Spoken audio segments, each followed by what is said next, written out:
Bismillahirrahmanirrahim. Elhamdülillahi Rabbil alemin. Vessalatu vesselamu ala eşrafil enbiyai vel mursalin. Nebiyyina Muhammedin ve ala alihi ve ashabihi ecma'in. Eşhedü en la ilahe illallah vahdehu la şerike leh. Ve eşhedü enne Muhammeden abduhu ve resuluh. Rabbi şrahli sadri ve yessirli emri ve hlul uqdeten min lisani yefkahu kavli amma ba'd. Aziz ve muhterem kardeşler, ilk önce uca Rabbimiz Allah Subhanahu ve Taala'ya hamd senalar olsun. Bizi müvəffəqiyyət verir, dinimizi öyrənməyə, özünü öyrənməyə, cahili üzərimizdən qaldırmağa, faydalı elm almağa, həqiqətən bu nemətlər içərisində ən dəyərlisi müsəlmana verilən ən üstün nemətdir. Deməli, əziz qardaşlar, biz Allahın müvəffəqiyyəti ilə Quranın təfsirini götürürük, Allahın kitabının təfsirini götürürük. Artıq 2 dərs keçmişik. Bugünkü dərsimizdə Fatihə surəsinin Quranın anası adlanan, Quranı açan, kitabı açan adlanan bir çox adları olan, necə ki keçən dərsdə dedik, Quran-ı Kərimdə ən çox adı olan surə Fatihə surəsidir. Ən çox adı olan Fatihə surəsidir. Say baxımından təxmini 20-yə yaxın və ya da 20-dən çox adı var Fatihə surəsinin. Yəni bu adların da hərəsinin özünün mənası var, hərəsinin bir çoxsunun da əhkamları var. Əhkamlar, yəni səbəbsiz yerə bu adlar verilməyibdir. Əziz qardaşlar, Fatihə surəsinin fəziləti barəsində çoxlu hədislər varid olub Peyğəmbərimiz sallallahu aleyhi ve səlləmdən. Elə demək olar ki, Fatihə surəsinin fəziləti digər surələrin içərisində də həmçinin ən çox fəzilət varid olan surələrdəndir. Fatihə surəsi. Deməli, fəzilətlərdən İmam Əhməd Əbu Səid ibn Əl-Muəllədən rəvayət etdiyi hədisdə deyilir ki, bir dəfə mən məsciddə namaz qılırdım və Peyğəmbər sallallahu aleyhi ve sellem məni çağırdı, lakin mən namazımı bitirənədək ona cavab vermədim. Sahabə deyir, Əbu Səid Əl-Muəllə. Namazı bitirdikdən sonra gəldim və Peyğəmbər sallallahu aleyhi ve sellem mənə dedi, səni çağırarkən gəlməyinə nə mane oldu? Mən dedim, ey Allahın Rasulü, mən namaz qılardım. Peyğəmbər sallallahu aleyhi ve sellem buyurdu ki, məgər Allah Peyğəmbər sizi həyat verəcək şeylərə çağırdığı zaman Allahın və onun Peyğəmbərinin çağırışına cavab verin deyə buyurmayıb mu? Sonra o mənə dedi, yəni ki, bu ayə Ənfal surəsi 24-cü ayəni bilmirsənmi? Yəni Peyğəmbər sallallahu aleyhi ve sellem ona birbaşa Allahın ayəsini oxuyur. Ənfal surəsi 24-cü ayəni oxuyur ki, məgər Allah Peyğəmbər sizi həyat verəcək şeylərə çağırdığı zaman Allahın və onun Peyğəmbərinin çağırışına cavab verin dediyini, ayəsini bilmirsənmi? Xəbərin yoxdur mu bundan? Və sonra o mənə buyurdu ki, məsciddən çıxmazdan əvvəl sənə Quranda olan ən əzəmətli surəni öyrədəcəyəm deyir. Bir müddətdən sonra Peyğəmbər sallallahu aleyhi ve sellem mənim əlimdən tutub məsciddən çıxmaq istəyəndə mən dedim, ey Allahın Rəsulu, sən dedin ki, məsciddən çıxmazdan əvvəl sənə Quranda olan ən əzəmətli surəni öyrədəcəyəm. O buyurdu ki, bəli, həmd olsun aləmlərin Rəbbi Allaha. Bu yalnız mənə verilmiş, təkrarlanan 7 ayə, yəni Səb'ül Məsəni və əzəmətli Qurandır. Deməli, əziz qardaşlar, sonra fəziləti barəsində Məlik ibn Ənəs, Əl-Ələ ibn Abdurrahman ibn Yaqub Əl-Huraqidən, o da Amir ibn Kureyzin azad etdiyi köləsi Əbu Səiddən rəvayət etmişdir ki, bir dəfə Peyğəmbər sallallahu aleyhi ve sellem Ubey ibn Kəbi məsciddə namaz qılarkən çağırdı. Bu isə yəni, başqa bir rəvayətdir, başqa bir sahabə ilə olan. Ubey namazı bitirdikdən sonra gəlib Peyğəmbərə çatdı. Ubey deyir ki, Peyğəmbər sallallahu aleyhi ve sellem məsciddən çıxmaq istərkən mənim əlimin üstünə qoyub dedi, istəyirəm məscidin qapısından çıxmamış, nə Tövratda, nə də İncildə, nə də Furqanda, Quranda onun kimisi nazil olmamış bir surəni biləsən. Ubey deyir ki, bu surəni öyrənmək istəyi ilə asta yerişlə getməyə başladım. Sonra dedim, ey Allah Rəsulu, mənə vəd etdiyin surə hansıdır? Peyğəmbər sallallahu aleyhi ve sellem dedi ki, namaza başlayarkən hansı surəni oxuyursan? Ubey dedi ki, mən Peyğəmbərə sallallahu aleyhi ve selləmə həmd olsun aləmlərin Rəbbi Allaha ayəsindən surənin sonuna kimi oxudum. Yəni, Elhamdülillahi Rabbil Alemin, Ər-Rahmanir-Rahim, Məlik Yevmiddin, axıra kimi bu surəni oxudum. Yəni, namaza başlayanda nə oxuyursan, hansı surəni başlayırsan, oxudum. Peyğəmbər sallallahu aleyhi ve selləm dedi ki, sənə dediyim surə budur, bu yalnız mənə verilmiş təkrarlanan 7 ayə, yəni Səb'ül Məsani və əzəmətli Qurandır. Deməli, əziz qardaşlar, həmçinin Peyğəmbər sallallahu əleyhi və səlləmdən bu da Fatihə surəsinin fəziləti barəsində varid olan hədislərdəndir. Hansı ki, nə Tövratda, nə İncildə, nə də Quranda onun kimisi nazil olmayıbdır. Deməli, deyir ki, həmçinin bu hədis Ubey ibn Ka'bdan digər formalarda da rəvayət olunub. Necə ki, İmam Əhməd Əbu Hüreyrədən rəvayət etdiyi hədisdə deyilir. Ubey ibn Ka'b məsciddə namaz qılarkən Peyğəmbər sallallahu əleyhi və səlləm onun yanına gəlib dedi: "Ey Ubey!" Ubey Peyğəmbər sallallahu əleyhi və səlləmə tərəf çevrildi, amma cavab vermədi. Sonra Ubey namazına davam etdi və namazı qısaldı. Peyğəmbərin sallallahu əleyhi və səlləm yanına gəlib dedi: "Sənə salam olsun, ey Allahın Rəsulu." Peyğəmbər sallallahu əleyhi və səlləm dedi: "Sənə də salam olsun. Ey Ubey, səni çağırdığım zaman mənə cavab verməyinə nə mane oldu?" Ubey dedi ki, Allah Rəsulu, namazdaydım. Peyğəmbər sallallahu əleyhi və səlləm dedi ki, məgər sən Allahın mənə vəhy etdiyi Quranda Peyğəmbər sizi həyat verəcək şeylərə çağırdığı zaman Allahın və onun Peyğəmbərinin çağırışına cavab verin ayəsini bilmirsənmi? Yəni ki, Ubey ibn Ka'b radiyallahu anh Quranı yaxşı əzbər bilənlərdən idi. Və buna görə də Ömər radiyallahu anh öz xilafəti devrində təravih namazına Ubey ibn Ka'b radiyallahu anh'ını imam təyin edir. Yəni, təravih namazının çox vaxtı Ubey ibn Ka'b radiyallahu anh'ı qıldırır. Yəni, deyir ki, sən bunu bilmirdinmi? Ubey dedi ki, bəli, bilirəm ey Allah Rəsulu.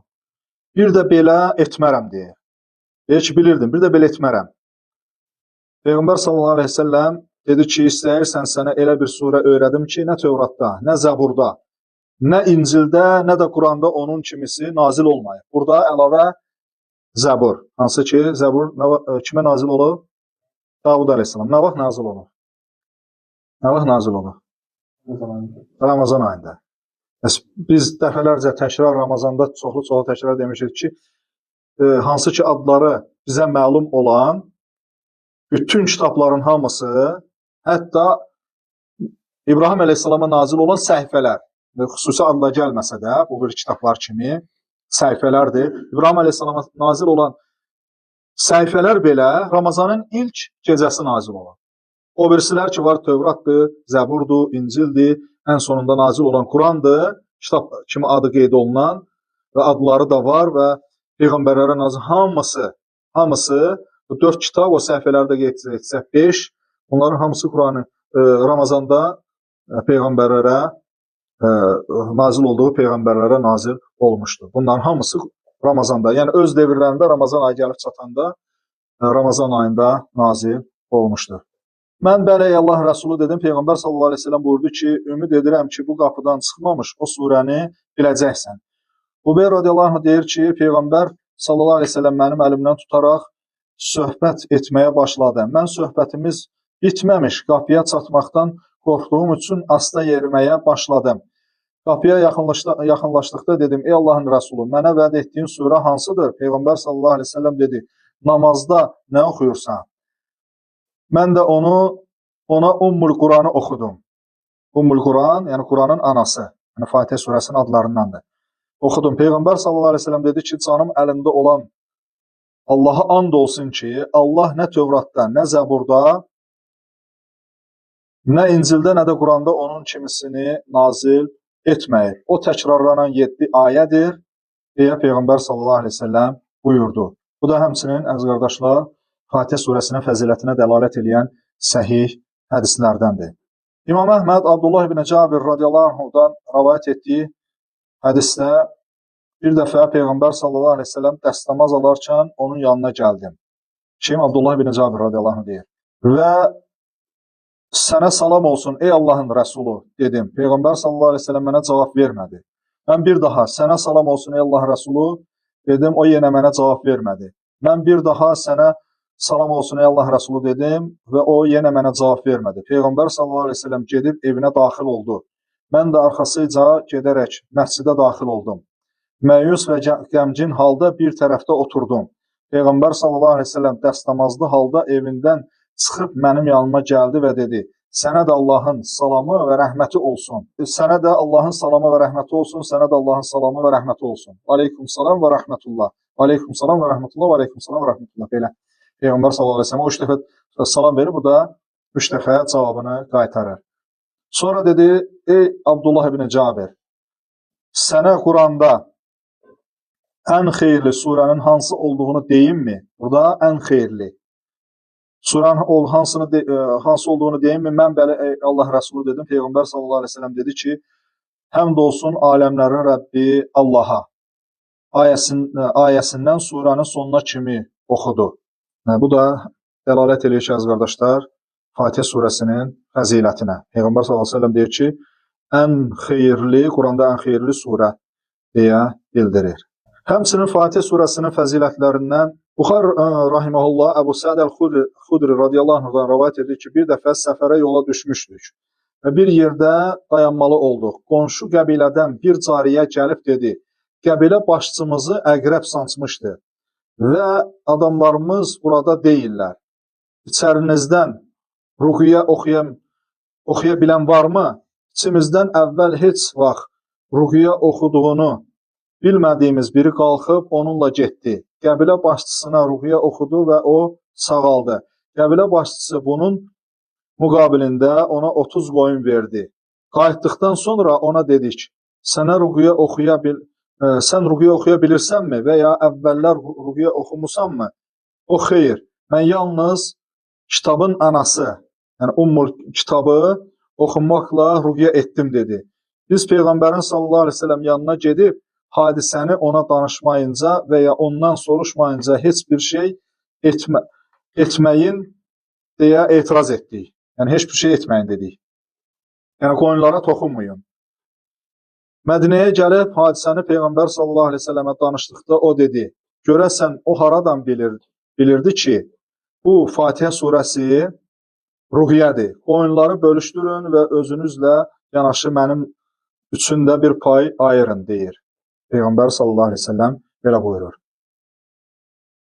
Deməli deyir ki, Əbu Davud isə rivayətində deyir, bu hədisin Müslimdəki bəzi rivayətlərinə görə əqrəb sancan qəbilə başçısına ruqiyyə oxuyan Əbu Səid özü olmuşdu.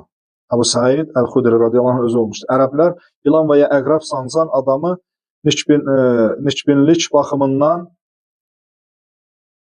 səlim, yəni salamat adlandırardılar.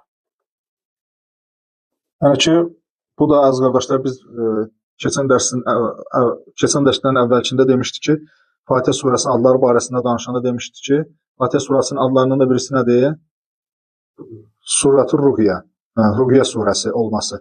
Bu da nədir? Dəlalət edir ki, bu hədis dəlalət edir ki, Fatihə surəsi Ruqiyyə surəsidir. Və burada da əziz qardaşlar əlavə bir şey də qeyd edeyim ki, görsüz sahabə orada onlardan ruqiyyə oxumağına görə bir şey tələb etmir. Bir şey tələb etmir. Ümumiyyətcə, ruqiyyə oxumaq üçün əvvəlcədən nəsə tələb etmək, qiymət qoymaq olmaz, haramdır. Ümumiyyətcə, ruqiyyəçiliklə məşğul olmaq, görsüz sahabələr deyir ki, heç biz onun əvvəlcədən ruqiyyə etdiyini və yaxud da ruqiyyəçiliklə məşğul ruqiyyəçi olduğunu bilmirdik. Belə işlə məşğul olmaq, ruqiyyəçi adlandırmaq özünü və buna görə pul tələb etmək, müəyyən böyük pullar insanlardan tələb eləyərək ruqiyyə oxumaq sünnəyə müxalifdir. Və insan gedər, orada nəsə verərlərsə də, istəyər götürər, istəyər götürməz. Bu başqa məsələ, bu problem yoxdur.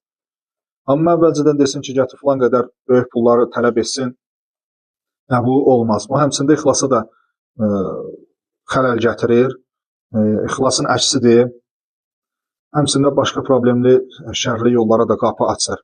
İnsan çalışıb belə etməsin. Yəni, Peyğəmbər sallallahu əleyhi və səlləm buyurur ki, kim sizdən biri qardaşına fayda verməyi bacarırsa, bu ruqiyyə məsələsində deyir. Qoy fayda versin, ruqiyyə eləsin. Amma yəni ki, gəlməyibdir ki, yəni cəmaatdan çoxlu pullar istəyərək, o düşdüyü o sıxıntıdan, o çətinlikdən, onsa bu sıxıntı bir çətinlik vəziyyətinə, problemin içindədir. Bunu da fürsətdən istifadə edeyim, ondan böyük pullar istəyim. Bəzən də görsən ki, sağalmırlar. Səbəb də bu da nədir? Səbəb də ki, ya bilməməzliyidir, ya bəzən görsən ki, pul qazanmaq üçün belə şeylərə əl atırlar. Belə də olanda da, yəni ixlas olmadığına görə təsir də yaxşı olmur. Təsir də yaxşı olmur. Görə insan belə şeylər eləməsin. Amma oxuyarsa da, verərlərsə də eyb etməz. İstəyər götürər, istəyər götürməz. Sonra əziz qardaşlar, Fatihə surəsinin fəzilətlərindən Abdullah ibn Abbas radiyallahu anh rəvayət edir ki, deyir, bir dəfə Cəbrail Peyğəmbərin sallallahu aleyhi ve selləmin yanında ikən birdən göydən səs eşitdi. Cəbrail başını qaldırıb göyə baxdı və dedi, bu göydə olan bir qapıdır. O bu gün açıldı. Bundan əvvəl heç vaxt açılmayıb. Yalnız bu gün açıldı. Göydən bir mələk enib Peyğəmbərin sallallahu aleyhi ve sellem yanına gəldi və dedi, səndən əvvəl heç bir Peyğəmbərə verilməyən və yalnız sənə verilən iki nura görə sevin. Cəbrail, o mələk ki, hansı ki, qapı açılır, gəlir və Peyğəmbər sallallahu aleyhi ve sellem müjdələməyə gəlir. Bu iki nur nədir? Fatihətul Kitab, kitabı açan, Fatihə surəsi və Bəqərə surəsinin son iki ayələridir. Onlardan oxuduğun hər bir hərf yalnız sənə verilmişdir. Yəni ki, onlardan oxuduğun, yəni bunlar yalnız və yalnız sənə verilir və bu müjdəni də mələk gətirir. Mələk o surəni gətirir, o surələri, yoxsa Cəbrail əleyhissalam gətirmişdi. Mələk nə üçün gəlmişdi? Vəhiy gətirmişdi. Kim deyər? Müjdəyə gəlmişdi. Cəbrail əleyhissalam Peyğəmbər sallallahu əleyhi və səlləmə vəhiy gətirən Cəbrail əleyhissalamdır. O onsuz da nazil olmuşdu. Bu sonradan, nə vaxtsa da sonra, bir müddətdən sonra, Allah bilir vaxtı nə vaxt olubdur, müjdə, fəzilətinə dəlalət olan bir müjdə gətirir. O qapı açılır göydən, səmadan səs eşidilir. Cəbrail əleyhissalam da Peyğəmbər sallallahu əleyhi və səlləm yanında ikən. Və gəlir, o surələri Peyğəmbər sallallahu əleyhi və səlləmə müjdə üçün bildirir.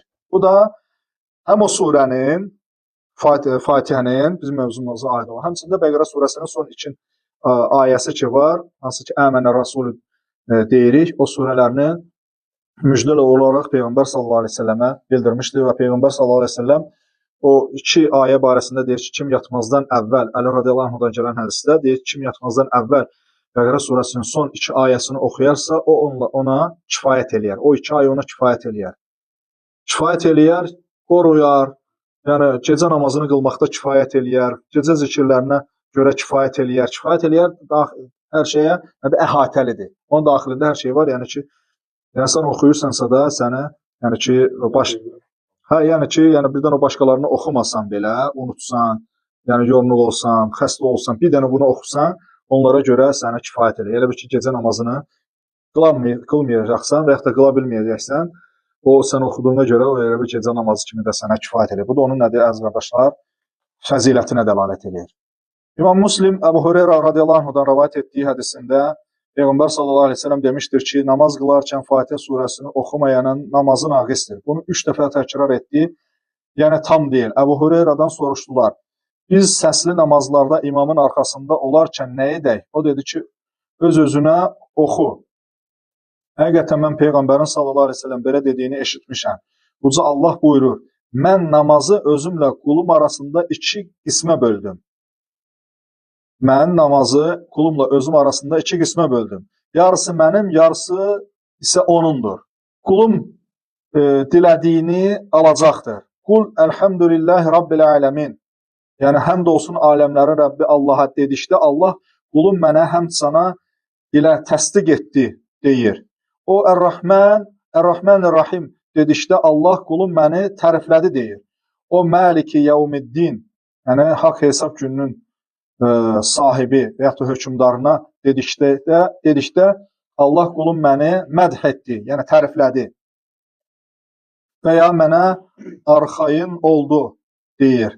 O İyyəkə nə'budu və İyyəkə nəstə'in. Biz yalnız sənə ibadət edir və yalnız səndən kömək diləyirik. Dedikdə Allah buyurur ki, bu mənimlə qulum arasındadır. O dilədiyini alacaq. O ihdinə sıratal müstəqim. Sıratallezine en'amte aleyhim gayril mağdubi aleyhim veleddallin. dedikdə, yəni bizi doğru yola, nemət bəxş etdiyin şəxslərin yoluna yönəl, qəzəbə uğramışların və azmışların yoluna yox. Dedikdə Allah buyurar ki, bu quluma məxsusdur və o dilədiyini alacaq. Burada da həmçinin əziz qardaşlar, Fatihə surəsinin fəzilətinə dəlalət eləyir. Həmçində bu surə, həmçinin bu hədis də Fatihə surəsinin namazda oxumağın vacibliyinə dəlalət eləyir. Vacibliyinə dəlalət eləyir. Peyğəmbər sallallahu əleyhi və səlləm 3 dəfə təkrar edir ki, onu oxumayanın namazı tam deyil və yaxud da naqisdir deyir. İnşallah buna kifayətlənə çox uzatmaq istəmirəm əziz qardaşlar. Gələn dərsdə Allahın izni ilə namazda Fatihə surəsini oxumaq barəsində danışıb və Fatihə surəsinin özünün təfsirinə keçərik. Yəni Fatihə surəsi niyə belə çox uzanır? Çünki elə ümumiyyətcə fikir versək görərik ki, elm əhli Quran-Kərimdə yazdığı, qeyd etdiyi təfsirlərdə elə Fatihə surəsi barəsində olan açıqlama, izah daha çoxdur başqa surələrə baxanda. Yəni bunun özünün həcminə baxanda, ayələrin həcminə, yəni baxanda görsən 7 ayədir, amma fəzilətdir, adlardır, təfsirlərdir, onun mənalarıdır, izahıdır. Götürəndə görürsən ki, digər ayələrə, daha doğrusu surələrə nisbətdə daha çox, əziz qardaşlar, təfsir gəlibdir, daha çoxdur. Həcmi daha çoxdur, daha böyükdür. Yəni ki, əsas odur ki, fayda əldə edilsin. Çünki biz təfsir keçirik, başqa bir mövzu deyil, təfsir də ki, daha əhatəlidir. Yəni Quranda olduğunu, Qurandan keçdiyimizə görə, orada hansı mövzu gəlirsə də, o mövzunun özünə də toxunmaq istəyirik ki, yəni ki, elmimiz biraz əhatəli olsun. Yəni ona aid olan hər şeyi götürək də, bacardığımız qədər, yəni çox həddən artıq böyük olmasa da, yəni ki, yəni hər bir şeydən elmimiz olsun, faydalanaq. Onsuz da ki, yəni bu təfsirə başladıqsa da bunun davamiyyəti, yəni ki, keçməyə çoxdur. Allah bilir, yəni neçə ilə Allah ömür versin hamımıza, eşidicilərə, qulaq asanlara, dinləyicilərimizə də Allah Teala'dan istəyirəm ki, itayətdə, ibadətdə, özünün sevri razı qaldığı ibadətlərində, itayətlərində uzun ömür versin, bizə afiyət versin. Yəni bu uzundur. Təfsirə başlanırsa çox uzun gedir. Və bunda da elə səbirli olmaq lazımdır ki, onsuz da ki, hər mövzu var Allahın kitabında. Hər mövzu, halal, haram, əqidə, tohid, mənhəc, nə deyirsən, yəni ki, fikri mövzular olsun, hətta qissələr olsun, tarix olsun, hər bir mövzu Allahın kitabında var. Və hər şeyə gəlib çatdıqda, yəni istəyir dünya olsun, axirət olsun, qəbir olsun, yəni hər bir mövzular deyə, yəni ki, biz də çalışıb yavaş-yavaş, asta-asta bunu götürəcək ki, yəni ki, fayda hasil, yəni faydalanaq, fayda hasil olsun və həmçində yadda saxlayaq. Allah Teala'dan istəyirəm, Allah Teala bizi eşidib faydalanardan etsin. Allah Teala'dan istəyirəm, Allah Teala bizi öz dinində fəqihlərdən, dərin bilgi sahiblərindən etsin. Allah Teala'dan istəyirəm ki, Allah Teala bizim elmi olan himməmizi, həvəsimizi bundan sonra da davamlı eləsin, artırsın. Allah Teala'dan istəyirəm, Allah Teala bizim bütün günahlarımızı bağışlasın, bizə əfv etsin. Allah Teala'dan istəyirəm, Allah Teala bizi daimi harada olursa Allah qorusun, hifz etsin. Və sonunda da Allah Teala'dan istəyirəm, Allah Teala bizi burada yığıb cəm etdiyi kimi uca cənnətdə sevimli Peyğəmbərin Muhammed sallallahu aleyhi ve sellem yanında bizi yığsın, cəm eləsin, toplasın. Daha doğrusunu Allah bilir və sallallahu aleyhi nəbiyyina Muhammedin və alə alihi və sahbihi əcməin. Subhanəkallahü və bihamdik. Əşhədu ən la ilahe illə ent, əstəğfiruka və ətubu ileyh.